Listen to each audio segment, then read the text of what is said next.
El agua es un elemento vital para el desarrollo económico y social.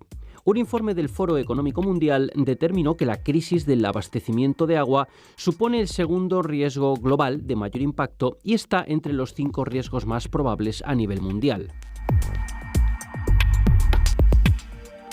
Tal como se recordaba en el reciente Día Mundial del Agua, el agua es un elemento esencial del desarrollo sostenible. Los recursos hídricos y la gama de servicios que prestan juegan un papel clave en la reducción de la pobreza, el crecimiento económico y la sostenibilidad ambiental.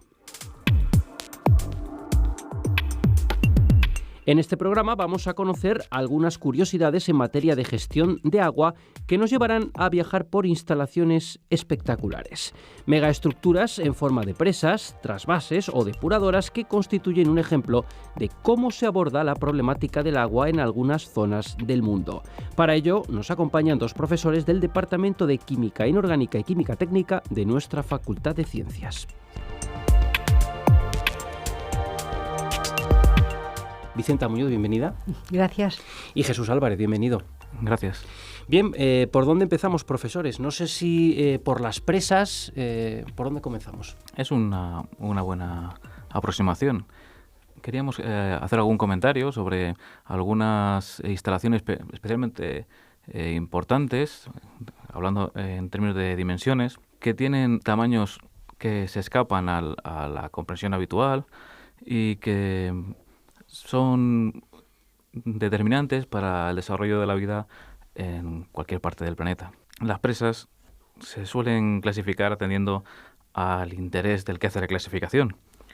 Pues puede ser la capacidad de almacenamiento, la altura, la longitud de coronación, que es la anchura, la capacidad para generar electricidad.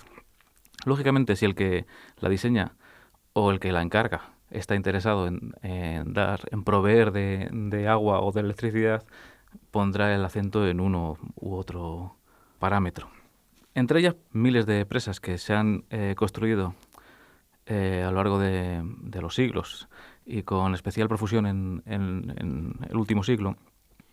Podemos destacar la presa de las Tres Gargantas, que es uno de los megaproyectos de la actual República Popular China. El objetivo era apoyar el desarrollo económico y generar toda la capacidad eléctrica que les fuera posible. En el proyecto original, la presa tiene una longitud de 2.335 metros, es decir, más de 2 kilómetros, y una altura de 185 metros. Esto, para los que quieran hacer una idea, es unas 4 veces la altura de un estadio de fútbol, para que puedan hacerse una idea del tamaño de la instalación, de la obra civil. Está situada en el río Yangtze y es más grande que las 2 anteriores grandes construcciones cuando el foco estaba en Sudamérica. La de Itaupú, entre Argentina y Paraguay, y el embalse de Guri en Venezuela. Otro embalse especialmente importante es el de Akosombo, el de Ghana, que está catalogada como la más grande del mundo por su capacidad de almacenamiento de agua. Está construida sobre el río Volta y tiene una superficie de agua de 8.500 kilómetros cuadrados. Tiene, por dar otro dato, capacidad para dar de comer a partir de recursos pesqueros a más de 250.000 de personas. Es decir, como una gran urbe de las afueras de Madrid o de Barcelona, una enorme instalación. Volviendo a la presa de China, una vez puesta más o menos en comparación con otras grandes estructuras de obra civil, se pretendía que fuera capaz de proveer del 10% de la demanda eléctrica de China. Sin embargo, el cálculo se quedó corto pese al tamaño, puesto que una vez en servicio solo es capaz de alcanzar el 3% de la demanda. Hecho que no quita para de la producción de unas 50 toneladas de carbón debido a la electricidad que genera. Que ya 50 millones de toneladas de carbón. Que no es poco. Lógicamente, todo ese espacio ocupado por esa tremenda masa de agua ha expulsado a un montón de gente de su lugar tradicional, en su hábitat, su forma de vida, su cultura. Y estos dos extremos son los que se plantean habitualmente de cada vez que se habla de este tipo de temas que son especialmente polémicos.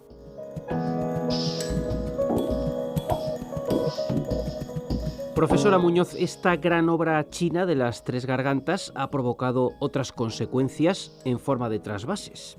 En paralelo con esta obra ha surgido un trasvase desde el sur de China, muy húmedo y que además tiene casi siempre bastantes inundaciones. Una de las cosas de los objetivos de la gran presa esta de las tres gargantas también era intentar evitar inundaciones. Ha sido el trasvase para llevar agua desde el sur hasta el norte. Esta obra consta de 3 tramos y en la actualidad solamente funciona el del centro, que comprende el agua de esta presa de las tres gargantas. La idea es llevar agua a Pekín y a Tianjin y a las industrias de alrededor, porque China tiene un gran problema de agua.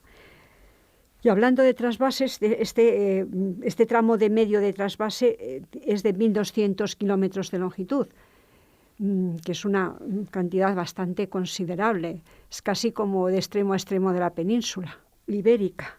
Pero hay bastantes trasvases hechos, más de los que se piensa. Unos son muy grandes, otros son pequeños trasvases. Y podemos comentar alguno, porque son diferentes. Quizá el más célebre, el más favorecido, porque dio de agua a California, tanto para su agricultura, el país fértil, como para otros suministros, como puede ser de uso civil o uso deportivo. Es el trasvase que lleva agua al Valle Central de California. Se ideó en el año 1933, que tiene un pleno periodo de mucha actividad. Incluye 20 embalses, 8 centrales hidroeléctricas, etcétera, etcétera, etcétera. Tiene 12 grandes canales y la longitud es de 800 kilómetros. Recorre en California de norte a sur. Y puede distribuir del orden de 8.600 hectómetros cúbicos al año. Es decir, también tiene su controversia porque muchos dicen que cuando aportas más agua, produces un consumo más de agua, sobre todo en cuestiones deportivas o turísticas, etcétera. Habría que poner la nota más en el consumo y en la regeneración. Pero, en fin, este trasvase, que además ha servido también para provocar el deseo de otros trasvases, es históricamente muy llamativo. Cada vez es más conocida o prácticamente popular la huella de carbono, el efecto que tiene sobre la producción de CO2, y cada vez se adopta más la huella hídrica de algunas instalaciones. De alguna forma, cada vez somos más conscientes de que la disponibilidad de agua es limitada o muy limitada, y se trata de aprovechar los recursos al máximo. Yo creo que se hablaba en torno a 150, 180 litros por habitante y día. En España, la estadística más reciente es de 160 litros habitante día, que es muy baja. Se ha conseguido reducir mucho el consumo. Pero volviendo a los trasvases, hay otro que lo he traído aquí a colación, porque no persigue llevar agua de un sitio a otro porque se quiera regar, sino producir una serie de saltos para producir energía eléctrica. Me refiero al trasvase de Quebec, al trasvase de la bahía de James. La idea primitiva y actual, es producir energía eléctrica por este trasvase para dar electricidad a la zona de Quebec.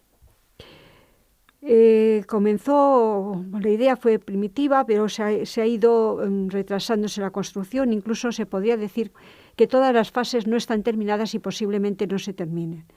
Consiste en llevar agua de los ríos Esmein y Cañapisco hacia el río La Grande, y en este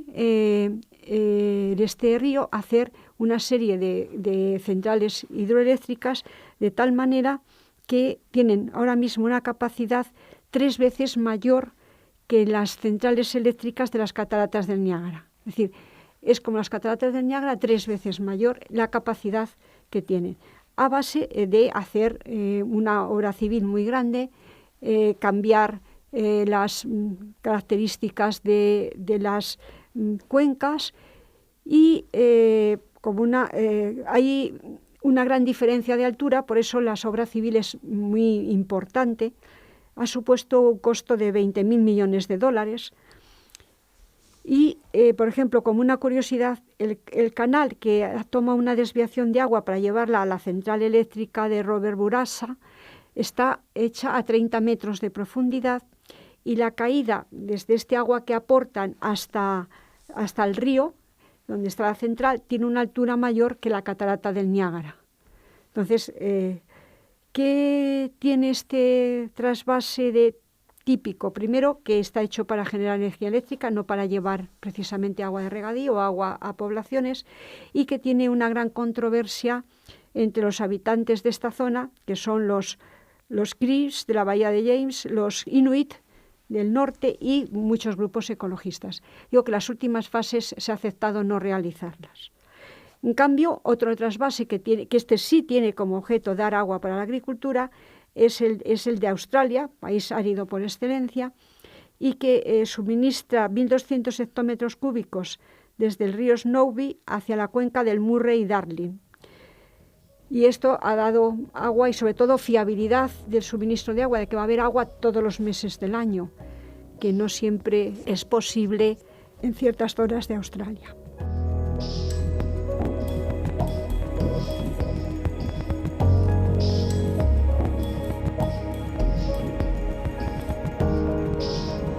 Regresamos a China y sus problemas con el agua para hablar de depuradoras. El 7% de las reservas hídricas y la quinta parte de la población, con lo cual, por ejemplo, Pekín... Una necesidad imperiosa es recuperar todo el agua posible, y una de las pocas opciones que les quedan son el uso de depuradoras. El empleo de depuradoras no es nada nuevo en el mundo, como sabéis, pero son de muy reciente implantación las instalaciones en Asia, sobre todo debido al desarrollo económico de la última mitad del siglo pasado y el actual. Aunque es de sobra conocido, convendría recordar que una depuradora no es más que una instalación, una planta que se construye con el fin de tratar los efluentes, tanto industriales como principalmente de núcleos urbanos, para poder recuperar el agua, eliminando los contaminantes, sólidos y otras cuestiones de tipo biosanitaria que pudieran dar lugar a problemas aguas abajo. Lo mismo que comentábamos antes de los embalses, las depuradoras más grandes que se han construido o que están en construcción se pueden clasificar por distintos criterios. Por ejemplo, el espacio que ocupan, ¿no? Dentro de este enorme ranking estaría la de Washington DC, que ocupa unas 60 hectáreas, que viene a ser como 75 campos de fútbol. Es probablemente la más grande hasta que se concluya la proyectada en Pekín. Un poco por fijar la atención de que realmente qué hace una depuradora.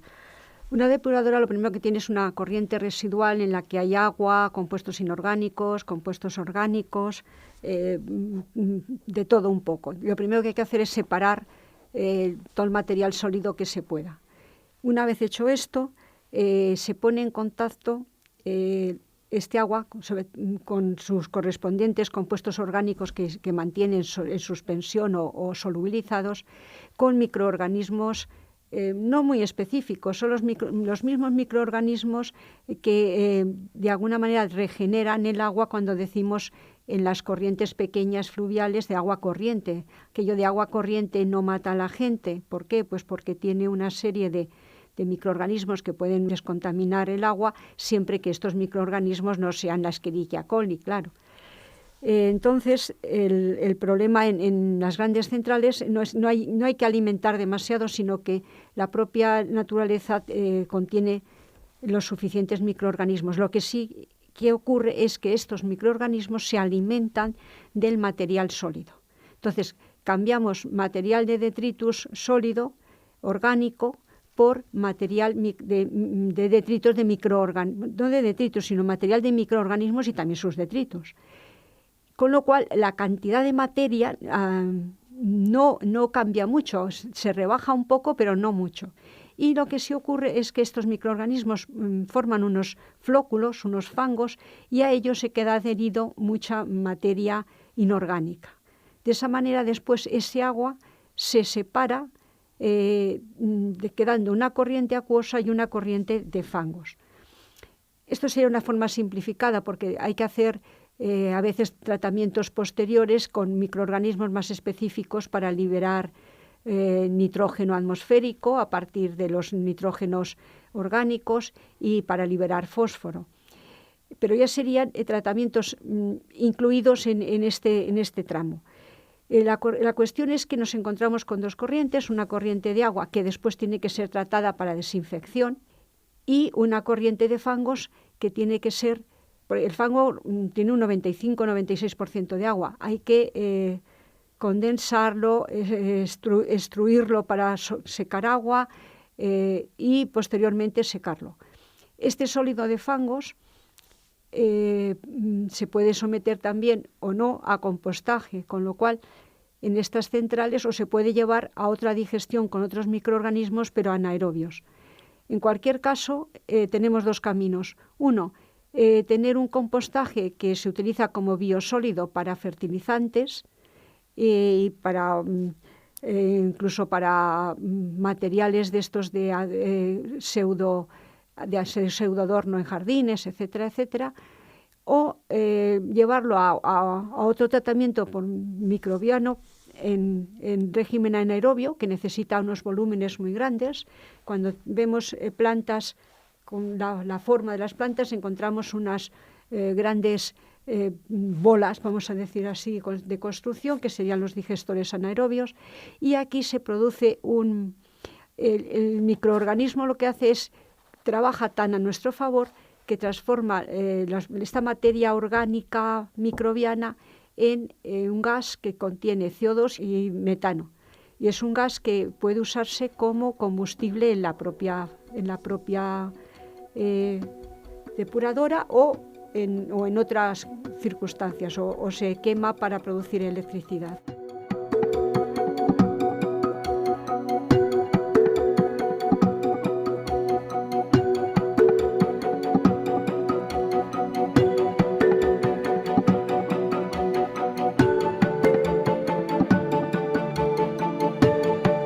Y ahora vamos a conocer algunos ejemplos de grandes depuradoras. La de Morigasaki, de Tokio, que para tener una idea, aproximadamente trata 1,5 hectómetros cúbicos día, que puede ser como una piscina olímpica, por tener una idea.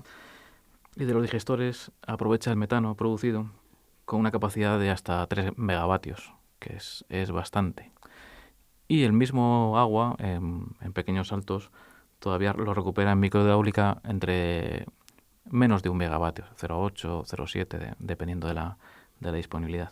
Casi todas ellas, dentro de esta idea de aprovechamiento, incluyen dentro de su plan, como sabes, todo lo que es tratamiento de residuos, implica un necesario aporte de dinero por parte de la sociedad. Es decir, uno no va a ganar dinero a partir de los residuos, sino que se trata de que a la sociedad le cueste lo mínimo devolver al al medio parte de los recursos que ha empleado. Casi todas las grandes depuradoras vienen a tener un tamaño, una capacidad de tratamiento de este estilo, en torno a 1,5, 2 hectómetros cúbicos día, de ese orden más o menos, ¿no? Dentro de estas megaestructuras, tal vez podríamos destacar una que es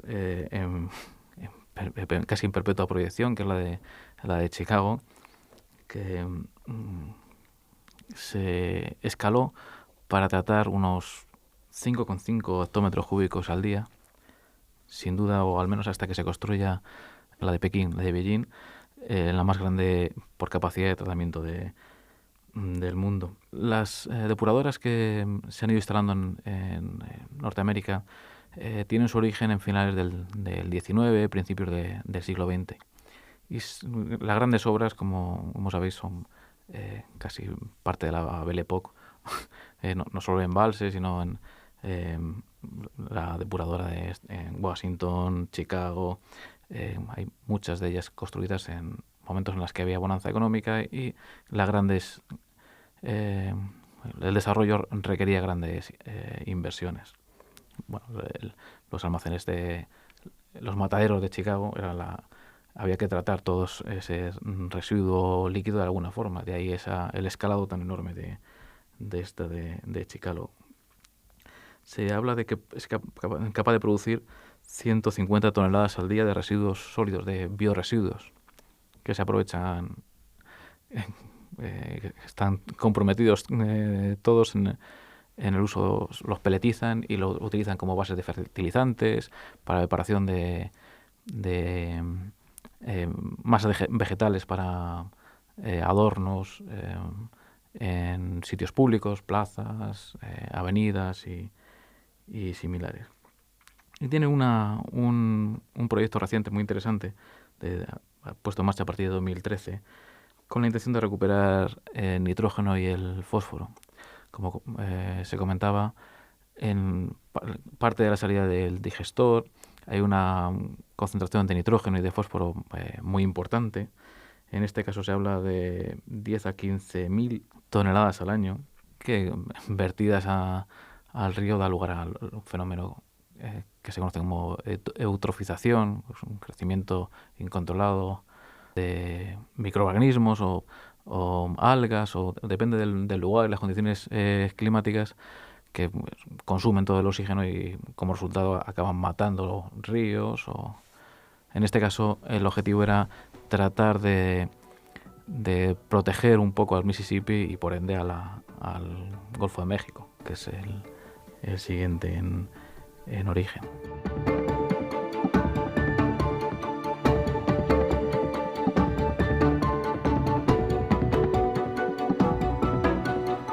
Profesora Muñoz, en los últimos minutos vamos a regresar a China. Seguimos con esta idea del aprovechamiento de las depuradoras y sobre todo del servicio social. Hablando de la planta, es la 9ª depuradora de Pekín que se está realizando. Pues la idea es que tiene de entrada es subterránea y de salida tiene una capacidad de 600.000 metros cúbicos día.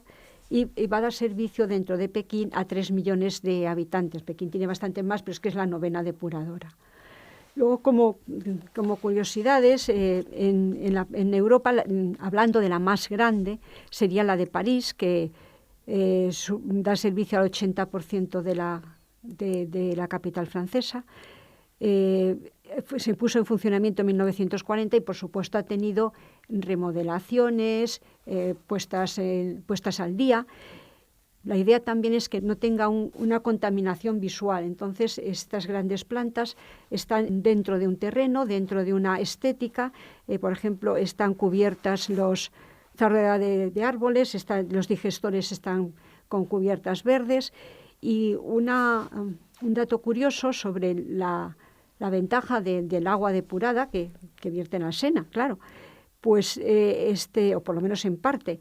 Entonces, hace unos años en el Sena había 15 especies diferentes de peces.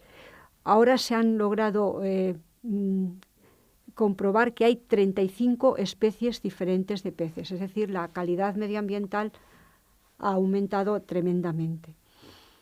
En otro orden de cosas, no por su capacidad de tratar agua, pero sí por la capacidad de tratar agua de una cuenca muy grande y dar servicio a una población muy grande, está en construcción, es el Edar de Atotonilco en México.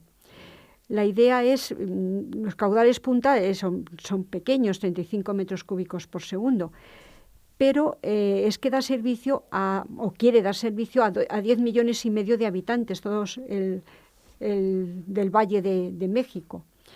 Y puede dar lugar claro, tú consumes agua que después devuelves de una manera o de otra, entonces se puede dar 80.000 hectáreas para el cultivo. Eso en un sitio como México, que es seco, pues supone una cantidad de agua tremenda, que es la cantidad de agua que tienes que aportar a la población, después la recuperas, por lo menos la recuperas en parte. Hablando de esto de las construcciones en Estados Unidos, nos ha llamado la atención que hay una construcción en Boston que está construida en 1986 y por mandato judicial. Supongo que habría un problema de contaminación fuerte, habría habido un juicio de tal y entonces por mandato judicial se ha hecho una planta que Boston tiene más, pero se ha hecho una en Deer Island. Sí, hay toda una historia social detrás. Y un profesor de Harvard que denuncia, en algún momento, no sé si acabarán haciendo la película en este sentido, sobre el estado, seguro. El estado inicial de la planta y la necesidad de dar servicio social. Sí, y ya como se podría hablar de muchísimas, pero como un dato curioso, en el 2015 se ha terminado una planta también de depuradora en los Alpes suizos a 1.400 metros de altura. Hasta aquí este repaso por estas megaestructuras en la gestión del agua. Solo nos queda despedir. Profesora Vicenta Muñoz, gracias. Gracias a vosotros por darnos esta oportunidad. Jesús Álvarez, gracias. Gracias a vosotros de nuevo.